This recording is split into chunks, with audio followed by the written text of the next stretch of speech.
2 নম্বর হরফের নাম কি? লাম। যে লামটা কারণবশত কি হয়ে যায়? মোটা হয়ে যায়।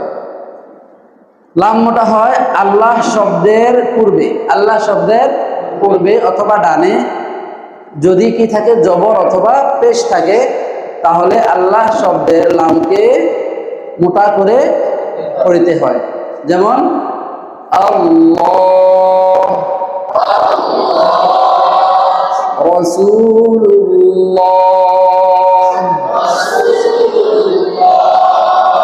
রাসূলুল্লাহ।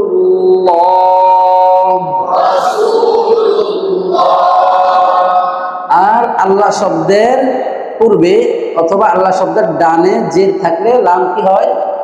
পাতলা হয়। যেমন লিল্লাহ, বিসমিল্লাহ, বিসমিল্লাহ। এই যে এখানে লাম পাতলা হয়েছে, কেন পাতলা হয়েছে? যে এখানে আল্লাহ শব্দের পূর্বে জের আসছে, এই জন্য লাম পাতলা হয়েছে। তাহলে আমরা বুঝলাম মূল কথা হলো আল্লাহ শব্দের ডানে জবর অথবা পেশ থাকলে লাম মোটা হয়, আর আল্লাহ শব্দের ডানে জের থাকলে লাম পাতলা হয়। এছাড়া বাকি যত জায়গায় লাম আছে, যত লাম আছে আল্লাহ শব্দ ব্যতীত প্রত্যেকটা লাম কি হবে? পাতলা হবে। কি হবে? পাতলা করে আদায় করতে হবে। মনে থাকবে? যেমন মা ওয়াল্লাহু, মা ওয়াল্লাহু, লা ইলাহা, লা ইলাহা ইল্লাল্লাহ,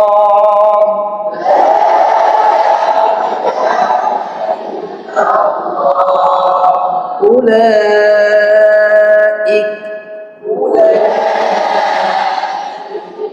এই যেখানে লামগুলা কি হয়েছে? পাতলা হয়েছে। ঠিক আছে? তাহলে আল্লাহ শব্দের লাম ব্যতীত যত লাম আছে প্রত্যেকটা লাম কি হবে? পাতলা হবে। মনে থাকবে? আর যখন আল্লাহ শব্দের ডানে জবর অথবা পেশ থাকবে লাম মোটা হবে, আর যখন আল্লাহ শব্দের ডানে জের থাকবে লাম পাতলা হবে। মনে থাকবে তো ইনশাআল্লাহ? যখন এইভাবে আসবে তখন আমরা এই আমলগুলো করবো। ঠিক আছে? যেখানে মোটা হয় মোটা করবো, যেখানে পাতলা হয় পাতলা করে আদায় করবো।